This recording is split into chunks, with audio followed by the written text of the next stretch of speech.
Rekan belajar, kita akan membahas suatu artikel di rbb.id terkait satu kata yang sangat mulia, teramat mulia, namun saat ini semakin direndahkan, dilecehkan, semakin murah, sangat memprihatinkan. Sebelumnya izinkan saya di hari ini, tanggal 26 Februari, ingin mengucapkan terima kasih kepadamu, istriku, dan bersyukur kepada Tuhan untuk setiap proses yang telah kita lalui. Mohon maaf untuk segala kekurangan, kesalahan, dan saya terus berdoa dan berusaha berjuang untuk kebaikan ke depan. Baik, kita kembali ke laptop. Judul artikelnya, Cinta Bukan Suka. Ini adalah bagian dari program Langgeng, di mana membina komunikasi untuk relasi, yang mana bagian dari Best Feeling Achievement. Seperti biasa, di Rumah Belajar Bersama. Tertulis fakta pertama, saat seseorang mengatakan, aku cinta dia, I love you, itu biasanya terkait hal-hal yang disukai, yang dirasa lebih, yang menyenangkan dirinya. Apakah itu fisik, apakah itu perilaku, apakah itu karisma, apakah itu jabatan, uang juga bisa. Nah, perasaan itu diserai hal-hal yang nggak karuan, terbawa mimpi, dak-dikduk, menggemaskan, merindu, dan lain sebagainya. Fakta kedua, saat pasangan atau seseorang yang saling jatuh cinta itu, kita ngomong jatuh cinta, belum membangun cinta.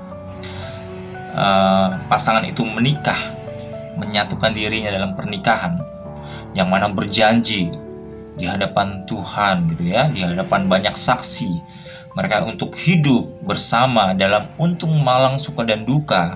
Ini biasanya seperti itu kan.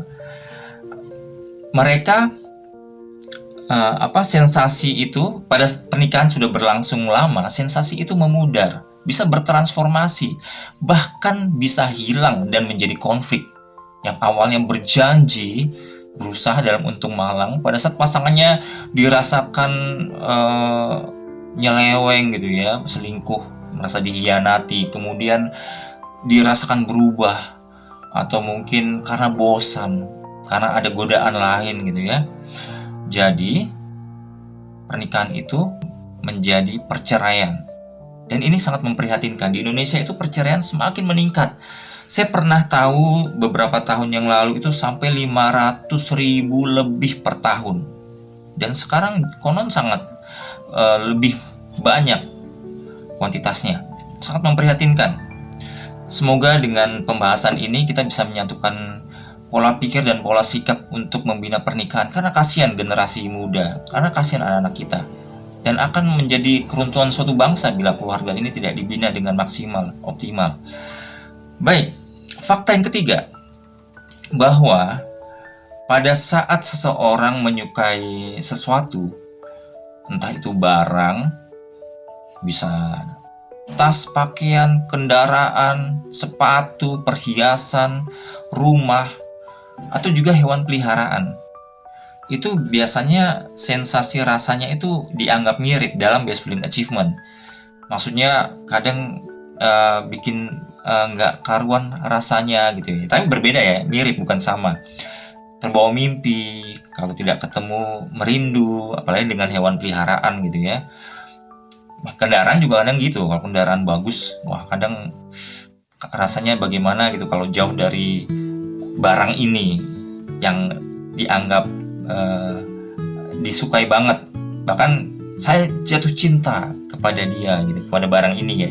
Saya cinta minuman ini begitu. Kurang lebih seperti itu, mirip. Tapi dengan manusia tentu ada bedanya, karena manusia itu setara, karena manusia itu berakal budi, karena manusia itu mempunyai sikap perilaku yang bisa membalas dengan kesetaraan itu. Nah, ini fakta yang ketiga.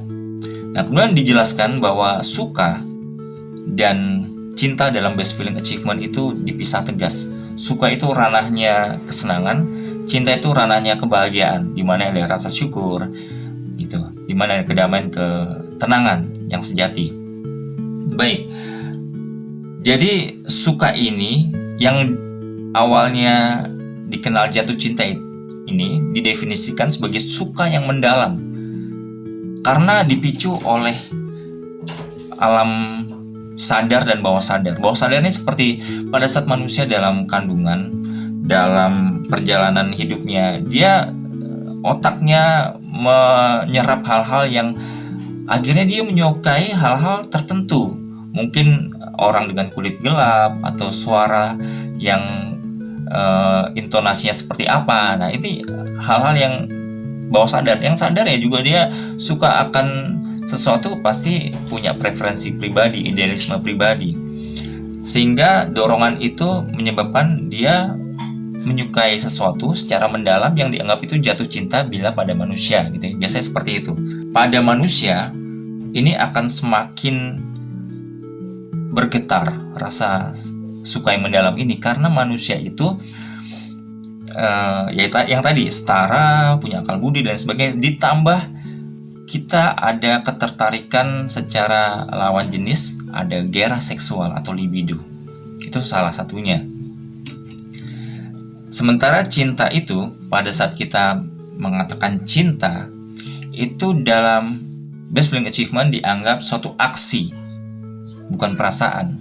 Oke, orang bisa mengatakan perasaan, tapi esensinya bisa kita refleksikan.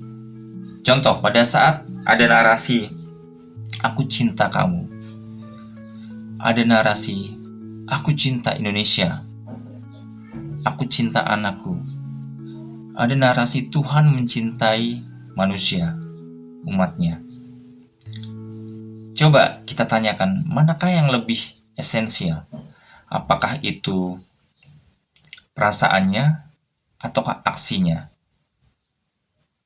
Nah, sehingga aksi ini dirumuskan sebagai suatu hal yang baik kepada yang dicintai. Pemberian hati, pemberian diri untuk berharap dan berusaha memberikan yang baik dan terbaik bagi sesuatu yang dicintai. Kepada bangsa, kepada anak, kepada Tuhan yang mana telah mencintai terlebih dahulu dan kita rasakan bagi orang yang percaya, yang berpikir. Sehingga cinta itu lebih konkret bahwa ini adalah suatu aksi. Sehingga pada saat kita mengatakan itu kepada pasangan, kepada anak, kepada bangsa, itu kita merasakan bahwa bukan perasaan suka yang kita sampaikan, tapi aksi, tindakan nyata yang mana kita ingin memberikan yang baik dan terbaik pada sesuatu atau orang yang kita cintai. Sehingga dengan pola berpikir ini kita bisa bertanya dan berkomitmen sekali lagi pada diri sendiri, apakah saya sudah mencintai sesuatu yang saya cintai, bukan sekedar suka. Sehingga perubahan apapun yang terjadi, kalau dalam pernikahan komitmen itu kita jaga sehingga cinta itu semakin menjadi buah. Paling tidak pada diri sendiri, pertanggungjawaban pada diri sendiri. Apapun yang terjadi dalam untung dan malang, suka dan duka, perubahan apapun kita akan tetap mencintai. Walaupun dia, ya memang ini sulit ya pada saat selingkuh, pada saat ada perubahan yang tidak nyaman. Tapi bagaimana kita bertanggung jawab pada diri sendiri, kita dapat memurnikan tindakan cinta itu. Sehingga diri kita semakin menjalankan peran sebaik-baiknya, semakin berkualitas, semakin dapat melihat rahasia dan kebahagiaan dalam kehidupan kita. Kiranya ini menjadi refleksi bagi kita semua, menjadi tekad bersama dan berjuang untuk diri, untuk keluarga, untuk sesama, dan untuk bangsa kita. Kiranya bermanfaat, terus semangat, merdeka, maju, berdaya.